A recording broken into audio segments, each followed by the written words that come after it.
Hello friends, welcome back to Subi's kitchen. ഇതിപ്പോൾ എന്താ ഞാൻ തയ്യാറാക്കുന്നത് നോക്കുന്നുണ്ടാകും. വേറെ ഒന്നുമല്ല, നമ്മുടെ പാൽ പൊറാട്ട തന്നെ. അപ്പോൾ ഈ പാൽ പൊറാട്ട എങ്ങനെയാണ് തയ്യാറാക്കുന്നത് നമുക്ക് നോക്കാം. അതിനു മുമ്പായി നിങ്ങൾ എൻ്റെ ചാനൽ ആദ്യമായി കാണുന്നവരാണെങ്കിൽ സബ്സ്ക്രൈബ് ചെയ്ത് തൊട്ടടുത്തുള്ള ബെൽ ബട്ടണും കൂടി ഒന്ന് പ്രസ് ചെയ്ത് എന്നെ സപ്പോർട്ട് ചെയ്യണം. ഇതാ ഇവിടെ പാൽ പൊറാട്ട തയ്യാറാക്കാനായി ഞാൻ 2 കപ്പ് മൈദാമാവ് എടുത്തിട്ടുണ്ട്. അതിലോട്ട് ആവശ്യത്തിന് ഉപ്പും 1 സ്പൂണ് പഞ്ചസാരയും 1 സ്പൂൺ നെയ്യും കൂടി നമുക്ക് ചേർത്ത് കൊടുക്കാം. പിന്നെ ഈ പാൽ പൊറാട്ട തയ്യാറാക്കുന്നത് നമ്മൾ പാലിലാണ്. ഇളം ചൂടുള്ള പാലാണ് ഞാൻ എടുത്തിട്ടുള്ളത്. ഒരുപാട് ചൂടുള്ള പാലും വേണ്ട, പിന്നെ ഫ്രിഡ്ജിനുള്ളിൽ നിർത്ത തണുത്ത പാലും വേണ്ട. ഞാനിവിടെ ഒരു 3/4 കപ്പ് പാലാണ് എടുത്തത്. നിങ്ങൾക്ക് കുറച്ചും കൂടി പാലിൻ്റെ ആവശ്യമുണ്ടെങ്കിൽ കുറച്ച് കൂടുതൽ തന്നെ എടുക്കാം. ഇത് ഞാൻ പതുക്കെ 1 സ്പൂൺ വെച്ചിട്ടാണ് ആദ്യം എല്ലാ ഭാഗത്തും നന്നായിട്ടൊന്ന് മിക്സ് ചെയ്തെടുക്കുന്നുണ്ട്. പിന്നെ നമ്മുടെ ചപ്പാത്തി എങ്ങനെയാണ് നമ്മൾ കുഴക്കുന്നത് അതേ രീതിയിൽ തന്നെ നമുക്ക് കുഴച്ചെടുക്കാം. ഇതിലൊട്ടും തന്നെ ഞാൻ വെള്ളം ചേർക്കുന്നില്ല. വെള്ളം ഒട്ടും ചേർക്കാതെ ഈ പാല് കൊണ്ട് തന്നെയാണ് നമ്മൾ ഈ മാവൊന്ന് കുഴച്ചെടുക്കുന്നത്. നന്നായിട്ട് തന്നെ നമുക്ക് കുഴച്ചെടുക്കണം. കുറേശ്ശെ പാലൊഴിച്ച് നന്നായിട്ട് തന്നെ നമുക്കിതൊന്ന് കുഴച്ചെടുക്കേണ്ടതുണ്ട്. ഇതിൽ മൈദാമാവ് മാത്രം ഞാൻ ചേർത്തിട്ടുള്ളൂ, ഗോതമ്പ് പൊടി ചേർത്ത് കൊടുത്തിട്ടില്ല. നിങ്ങളും ഈ പാൽ പൊറാട്ട ഉണ്ടാക്കുമ്പോൾ മൈദാമാവ് മാത്രം ചേർത്താൽ നന്നായിട്ടുണ്ടാകും. ഇതേ രീതിയിൽ നന്നായി കുഴച്ച് കഴിഞ്ഞ ശേഷം അതിൻ്റെ മുകളിൽ കുറച്ച് നെയ്യും കൂടി ഒന്ന് സ്പ്രെഡ് ചെയ്ത് ഒരു അരമണിക്കൂർ നമുക്കൊന്ന് റെസ്റ്റ് ചെയ്യാൻ വെക്കാം. ഇനി ഇത് അരമണിക്കൂർ വെച്ചില്ലെങ്കിൽ നിങ്ങൾക്ക് പെട്ടെന്ന് തന്നെ തയ്യാറാക്കാവുന്നതാണെങ്കിൽ നമുക്കൊരു 15 മിനിറ്റെങ്കിലും ഇതൊന്ന് റെസ്റ്റ് ചെയ്യാൻ വെക്കണം. ഞാനിതാ ഒരു അരമണിക്കൂറിന് ശേഷം ഒന്ന് തുറന്നപ്പോൾ നമ്മുടെ മാവ് പെർഫെക്റ്റ് ആയിട്ട് വന്നിട്ടുണ്ട്. ഇനി നമുക്ക് ഇതൊന്ന് നന്നായിട്ടൊന്ന് പരത്തിയെടുക്കേണ്ടതുണ്ട്. ഞാനിതാ കൗണ്ടർ ടോപ്പിൽ വെച്ചിട്ടാണ് പരത്തിയെടുക്കുന്നത്. ഞാനിതാ ഈ കുഴച്ച് വെച്ച മാവ് ഒന്ന് രണ്ടായിട്ടൊന്ന് തരംതിരിക്കുന്നുണ്ട്. ആ ഒരു ഭാഗം ഞാൻ മാറ്റി വെച്ച് ഇതാ വേറൊരു ഭാഗം ഇതേപോലെ ഒന്ന് കൗണ്ടർ ടോപ്പിൽ വെച്ച് നന്നായിട്ടൊന്ന് പ്രസ് ചെയ്ത ശേഷം ഒന്ന് കൈവച്ച് ഒന്ന് കുഴച്ചിട്ടുണ്ട്. ഇനി ഒരു ബോൾ രൂപത്തിലാക്കി അതെടുത്ത് ഇതിനെ മൊത്തത്തിലായിട്ടൊന്ന് നമുക്കൊന്ന് പരത്തണം. അതിനു വേണ്ടി ഞാൻ കൗണ്ടർ ടോപ്പിന് മുകളിൽ ആദ്യം കുറച്ച് മൈദ ഒന്ന് വിതറിയിട്ടുണ്ട്. ഇനി ഇത് ഒന്ന് മൊത്തത്തിലായിട്ട് നമുക്കൊന്ന് പരത്തിയെടുക്കാം. ഇതേപോലെ ഒന്ന് വലുതായിട്ട് തന്നെ നമുക്കൊന്ന് പരത്തണം. എത്ര വലുതാക്കാൻ പറ്റുമോ അത്രയും തന്നെ നമുക്കിതൊന്ന് വലുതാക്കിയെടുക്കാം. മൈദ ആയതുകൊണ്ട് ഇത് പൊട്ടിപ്പോകുകയൊന്നുമില്ല, നന്നായിട്ടൊന്ന് വലിഞ്ഞു വരും. ഇതേപോലെ നന്നായിട്ട് തന്നെ എല്ലാ ഭാഗത്തേക്കും നമുക്കൊന്ന് പരത്തിയെടുത്ത് ഇത് അത്യാവശ്യം ഒന്ന് വലിപ്പമുള്ള രീതിയിലാക്കണം. ഞാനിവിടെ നീട്ടിയിട്ട് ഒന്ന് വലുതാക്കി എടുക്കുന്നുണ്ട്. അത്യാവശ്യം നന്നായിട്ട് തന്നെ നമുക്കിതൊന്ന് പരത്തിയെടുക്കാം. എത്രത്തോളം പരത്താൻ പറ്റുന്നോ അത്രത്തോളം തന്നെ നമുക്കിതൊന്ന് പരത്താം. ഇനി അതിൻ്റെ മുകളിലായിട്ട് ഞാൻ കുറച്ചും കൂടി ഒന്ന് നെയ്യ് ചേർത്ത് എല്ലാ ഭാഗത്തും ഒന്ന് സ്പ്രെഡ് ചെയ്യുന്നുണ്ട്. നന്നായിട്ട് തന്നെ ഒന്ന് നെയ്യെടുത്ത് ഇതേപോലെ തന്നെ ഞാൻ ചെയ്യുന്ന വീഡിയോയിൽ കാണുന്ന അതേ രീതിയിൽ തന്നെ നമുക്കൊന്ന് റോൾ ചെയ്തെടുക്കാം. ഇനി ഈ ഒരു റോളിൽ നമുക്ക് എത്ര പൊറാട്ട ഉണ്ടാക്കാൻ പറ്റുമോ അത്ര തന്നെ നമുക്കൊന്ന് കട്ട് ചെയ്തെടുക്കാം. അത്യാവശ്യം വലുതാണെങ്കിൽ നമുക്കിത് കുറച്ച് അളവിൽ കിട്ടും. ഞാൻ മീഡിയം സൈസിൽ ഒരു 7-8 പീസ് ഞാനിവിടെ റെഡിയാക്കിയിട്ടുണ്ട്. ഇനി അതിൽ ഓരോന്നായിട്ട് തന്നെ നമുക്കൊന്ന് പരത്തണം. അതിനു മുമ്പ് നമ്മളവിടെ നേരത്തെ മാറ്റി വെച്ചിരിക്കുന്ന ആ മാവിൻ്റെ പകുതിയും ഇതേപോലെ തന്നെ ഒന്ന് പരത്താം. നന്നായിട്ടൊന്ന് വലിപ്പമായിട്ട് തന്നെ ഒന്ന് പരത്തി അതിൻ്റെ മുകളിലായിട്ട് ഞാൻ ആദ്യം ചെയ്ത പോലെ നെയ്യ് എല്ലാ ഭാഗത്തേക്കും ഒന്ന് സ്പ്രെഡ് ചെയ്ത് അതേ രീതിയിൽ തന്നെ ഒന്ന് റോൾ ചെയ്തെടുക്കുന്നുണ്ട്. ഇനി ഇതും നമുക്കൊന്ന് കട്ട് ചെയ്തെടുക്കാം.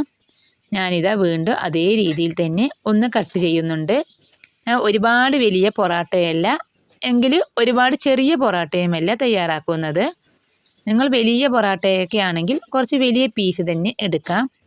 ഇനി ഇതേപോലെ നമുക്കിതൊന്ന് പരത്തിയെടുക്കാം. ഞാൻ ഈ കാണിക്കുന്ന രീതിയിൽ തന്നെ ഒന്ന് നമുക്ക് പരത്തിയെടുക്കാം. ഇത് ചപ്പാത്തി പോലെ ഒരുപാട് നൈസുമാക്കരുത്, ഭൂരി പോലെ നമുക്ക് ഒരുപാട് കട്ടിയുള്ളതും ആക്കരുത്. അത്യാവശ്യം നമുക്ക് കാണുമ്പോൾ അറിയാലോ ആ രീതിയിൽ തന്നെ ഒന്ന് പരത്തിയെടുക്കാം.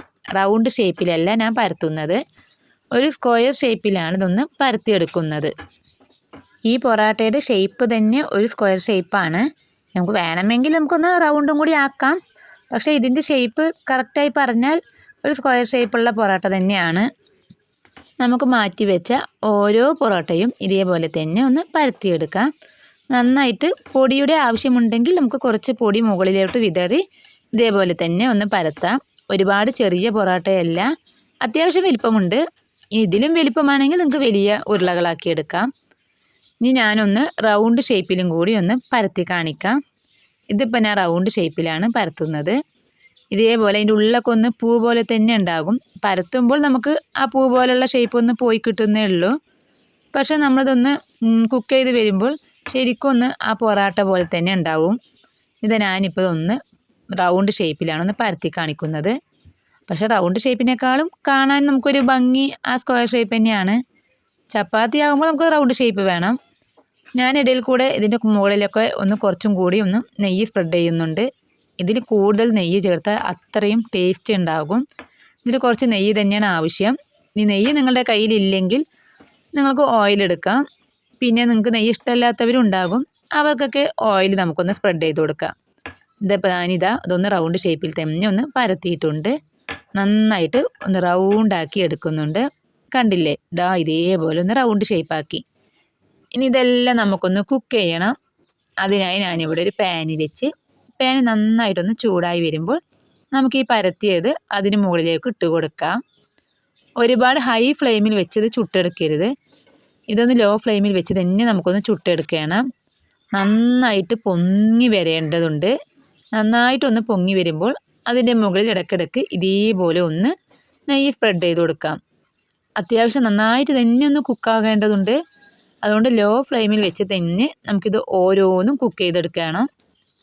2 സെക്കൻഡ് ഇടപെടുമ്പോൾ തന്നെ നമുക്കിതൊന്ന് മറിച്ച് ഇട്ട് കൊടുക്കാം. എന്നിട്ട് ഇതിൻ്റെ മുകളിൽ ഇടയ്ക്കിടയ്ക്ക് നമുക്കൊന്ന് നെയ്യും കൂടി ഒന്ന് സ്പ്രെഡ് ചെയ്തെടുക്കാം. ഇത് നന്നായിട്ട് തന്നെ ഒന്ന് പൊങ്ങി വരും. അങ്ങോട്ടും ഇങ്ങോട്ട് തിരിച്ചും മറിച്ച് ഇട്ട് നന്നായിട്ടൊന്ന് കുക്ക് ചെയ്ത ശേഷം നമുക്കിതൊന്ന് മാറ്റിയെടുക്കാം. ഇനിയിപ്പോൾ ഞാനിത് ആ റൗണ്ട് ഷേപ്പുള്ളതും കൂടി ഒന്ന് കുക്ക് ചെയ്യുന്നുണ്ട്. അതും ഇതേ രീതിയിൽ തന്നെ ഒന്ന് കുക്ക് ചെയ്യാം. പിന്നെ ലോ ഫ്ലെയിമിൽ തന്നെ വെക്കണം, ഹൈ ഫ്ലെയിമിലോട്ട് പോകരുത്. ലോ ഫ്ലെയിമിൽ വെച്ച് നമുക്ക് പതുക്കെയാണ് ഓരോന്ന് കുക്ക് ചെയ്യേണ്ടത്. അതുകൊണ്ട് ഇത് കുറച്ച് അത്യാവശ്യം ടൈം എടുക്കും നമുക്കൊന്ന് കുക്കായി വരുമ്പോൾ. അല്ലാതെ വേറെ ഒരുപാട് കഷ്ടമുള്ള പണിയൊന്നുമല്ല. പക്ഷേ ഈ കുക്ക് ചെയ്യുമ്പോൾ നമുക്ക് എന്തായാലും കുറച്ച് ടൈം എടുക്കും. കാരണം ഇത് ലോ ഫ്ലെയിമിലിട്ട് നന്നായിട്ടൊന്ന് കുക്ക് ചെയ്തെടുക്കണം. അല്ലാതെ നമ്മുടെ ചപ്പാത്തി പോലെ പെട്ടെന്നൊന്നും കുക്കായി കിട്ടില്ല. പിന്നെ ഇതിൽ ഉള്ളിൽ ലെയറുള്ള സ്ഥിതിക്ക് നന്നായിട്ടൊന്ന് ഉൾഭാഗമെല്ലാം നന്നായിട്ടൊന്ന് കുക്കായി വരണം. അതുകൊണ്ട് നമുക്ക് ലോ ഫ്ലെയിമിലിട്ട് പതുക്കെയാണ് ഇതൊന്ന് കുക്ക് ചെയ്തെടുക്കാൻ പറ്റുകയുള്ളൂ. ഇത്തിരി ടൈമൊക്കെ നമുക്ക് പോകും, എന്നാലും സംഭവം കഴിക്കാൻ നല്ല ടേസ്റ്റി ആയിരിക്കും. എന്താ പറയുക, നമ്മുടെ ചപ്പാത്തിയുടെ ടേസ്റ്റും അല്ല പൊറോട്ടയുടെ ഒരു ടേസ്റ്റുമല്ല എന്നുള്ള രീതിയിൽ നല്ല ടേസ്റ്റ് ആയിരിക്കും. പിന്നെ നമ്മുടെ കുഞ്ഞുങ്ങൾക്ക് എപ്പോഴും ചപ്പാത്തിയും പൂരിയും അതൊക്കെ ചെയ്തു കൊടുക്കുന്നതിന് പകരമായി ഇടയ്ക്ക് ഇതേപോലെ നമുക്കൊന്ന് പറയാലോ, പാൽ പൊറോട്ട ഇന്ന് ബ്രേക്ക്ഫാസ്റ്റിനുണ്ടെന്ന്. പിന്നെ നമ്മുടെ കുട്ടികളും നമ്മുടെ ഹസ്ബൻഡ്സും എല്ലാവരും അത്യാവശ്യം ചേഞ്ചൊക്കെ ആഗ്രഹിക്കുന്നവരാകും. അപ്പോൾ പിന്നെ ഇടയ്ക്കൊക്കെ നമുക്ക് ഇതേപോലെയൊക്കെ ഒന്ന് തയ്യാറാക്കി കൊടുക്കാം. നമുക്ക് അവരുടെ മുന്നിലൊക്കെ കുറച്ച് സ്റ്റാർ ആവുകയും ചെയ്യാം. ഡെയിലി ഒരേ ഫുഡ് തന്നെ കൊടുത്ത് അവർക്ക് എന്തായാലും മടുപ്പ് വരും. അപ്പോൾ നമുക്ക് ഇടയ്ക്കൊക്കെ ഇതേപോലെയൊക്കെ ഒന്ന് മാറ്റി പിടിച്ച് കൊടുത്താൽ അവർ ഹാപ്പി ആയിരിക്കും. അവർ കഴിക്കുന്നത് കാണുമ്പോൾ അവരെക്കാൾ കൂടുതൽ നമ്മൾ ഹാപ്പി ആവും. ഇതപ്പോൾ നന്നായിട്ട് തന്നെ ഞാൻ ഓരോന്നായിട്ട് ചുട്ടെടുത്ത് വരുന്നുണ്ട്. പിന്നെ ഇതിന് നല്ലൊരു കോമ്പറ്റീഷൻ പറഞ്ഞാൽ ഇതിന് സൈഡ് ഡിഷായിട്ട് കറിയിലൊരു കോമ്പറ്റീഷൻ ചിക്കൻ കറിയൊക്കെ തന്നെയാണ്. പിന്നെ നമ്മുടെ മുട്ടക്കറിയും നല്ല ടേസ്റ്റി ആയിട്ടുണ്ടാകും. നല്ല അടിപൊളി ടേസ്റ്റി ആയിട്ടുള്ളൊരു പൊറോട്ടയാണ് കേട്ടോ ഇത് തയ്യാറാക്കാൻ നമുക്ക് വലിയ പണിയൊന്നുമില്ല. പെട്ടെന്ന് തന്നെ നമുക്ക് കുഴക്കലും പരത്തലൊക്കെ നടക്കും. ഇതൊന്ന് കുക്ക് ചെയ്തെടുക്കാൻ മാത്രം കുറച്ച് ടൈം എടുക്കുന്നേ ഉള്ളൂ. ഇത് ഞാനിപ്പോൾ എല്ലാ പാൽ പൊറോട്ടയും ഇവിടെ റെഡിയാക്കി എടുത്തിട്ടുണ്ട്. നന്നായിട്ട് തന്നെ ഒന്ന് കുക്ക് ചെയ്തെടുത്തിട്ടുണ്ട്. അപ്പോൾ നിങ്ങൾ കാണുന്ന പോലെ നമുക്ക് കാണുമ്പോൾ ചപ്പാത്തിയുമല്ല എന്നാലൊരു പൊറോട്ടയുമല്ല എന്ന രീതിയിലായിരിക്കും ഇതുണ്ടാവുക. പക്ഷെ കഴിക്കുമ്പോൾ എന്തായാലും ചപ്പാത്തിയുടെ ടേസ്റ്റ് ഒന്നുമല്ല.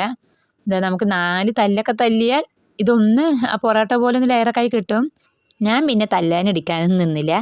അല്ലാണ്ട് തന്നെ നമ്മുടെ ഇത് സംഭവം സൂപ്പറായിട്ട് കിട്ടിയിട്ടുണ്ട്. ഇതപ്പോൾ ഞാൻ ഓരോ പീസാക്കിയിട്ട് കാണിച്ചു തരാം. കണ്ടോ, ഇതുപോലെ നല്ല ടേസ്റ്റി ആയിട്ട് നല്ല പെർഫെക്റ്റ് ആയിട്ട് തന്നെ ഈ ഒരു പാൽ പൊറോട്ട കിട്ടും. ഞങ്ങൾ ഈ പാലക്കാട്ടുകാർ ഇത് അത്ര പെട്ടെന്നൊന്നും തയ്യാറാക്കില്ല. അപ്പോൾ ഞാനിവിടെ നിന്ന് തയ്യാറാക്കിയിട്ടുണ്ട്. ഇത് മലപ്പുറം സൈഡുള്ളവരാണ് കൂടുതൽ ഇന്ന് ഉണ്ടാക്കാറെന്ന് തോന്നുന്നു.